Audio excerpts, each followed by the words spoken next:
Miragh Bitove has history with the game of hockey. The Toronto native, who first began working at the Hockey Hall of Fame in 2003 as an intern, remembers her childhood as that of a rink rat, who rarely spent a day away from her local ice arena.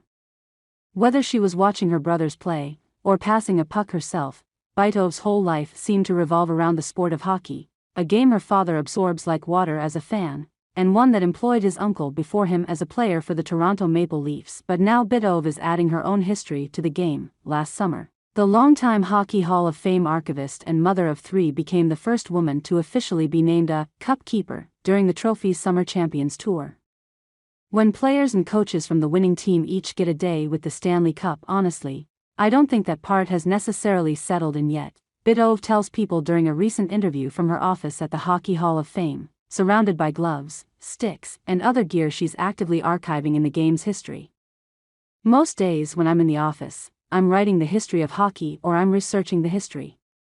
So, it doesn't quite compute that my name might be in that mix too. Bitove took an interest in archiving when she was a teenager and got a college degree in art history and museum management. For a while after, she struggled to find a solid job until her father suggested she mix her lifelong love of sports with her studies. So, Bitove walked into the Hockey Hall of Fame and asked whether they needed an intern.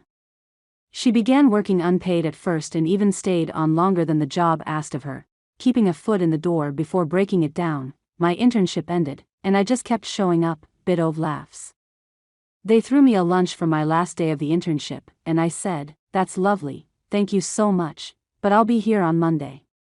And I just kept showing up until they could start throwing little bits of money at me for working events.